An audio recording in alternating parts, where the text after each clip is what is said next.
ଥରେ ଜଣେ ବ୍ରାହ୍ମଣ ତାର ବନ୍ଧୁ ଘରୁ ଛେଳିଟିଏ ଆଣୁଥିଲେ। ତାକୁ ଚଲେଇ ଚଲେଇ ନେଲେ ଡେରି ହେବ ବୋଲି ସେ କାନ୍ଧରେ ବୋହି ବୋହି ଚାଲିଥାଏ। ସେହି ସମୟରେ ବାଟରେ 3 ଜଣ ଦ୍ରୁତ ବନ୍ଧୁ ତାକୁ ଦେଖିଲେ।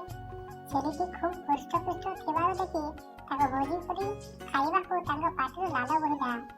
ଯେମିତି ହେଲେ ତାକୁ ହାସଲ କରିବାକୁ ଉପାୟ ପାଞ୍ଚିଲେ। ଗୋଟିଏ ପରେ ଗୋଟିଏ ଦ୍ରୁତ ବ୍ରାହ୍ମଣଙ୍କ ରାସ୍ତା ପାର ହୋଇ ତାକୁ ସମାନ ପ୍ରଶ୍ନ ପଚାରିଲେ, ହେ ବ୍ରାହ୍ମଣ, ସକାଳୁ ସକାଳୁ ଏ କୁକୁରଟାକୁ କାନ୍ଧରେ ବୋହି ତୁମେ କୁଆଡ଼େ ଯାଉଛ? ମୂର୍ଖ ବ୍ରାହ୍ମଣ ଭାବିଲେ, ଯଦି 3 ଜଣ ତାଙ୍କୁ କହିଥିଲେ ତେବେ ସେ ନିଶ୍ଚିତ ଭାବରେ ଗୋଟିଏ କୁକୁର କାନ୍ଧରେ ବୋହିକି ଯାଉଛନ୍ତି ବୋଲି। ତାପରେ ତାକୁ ତୁରନ୍ତ ଫୋପାଡ଼ି ଦେଇ ଚାଲିଗଲେ।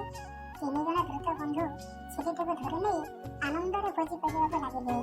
କଥା ରହିଗଲା 3 ଖଣ୍ଡରେ ଛେଳି କୁକୁର।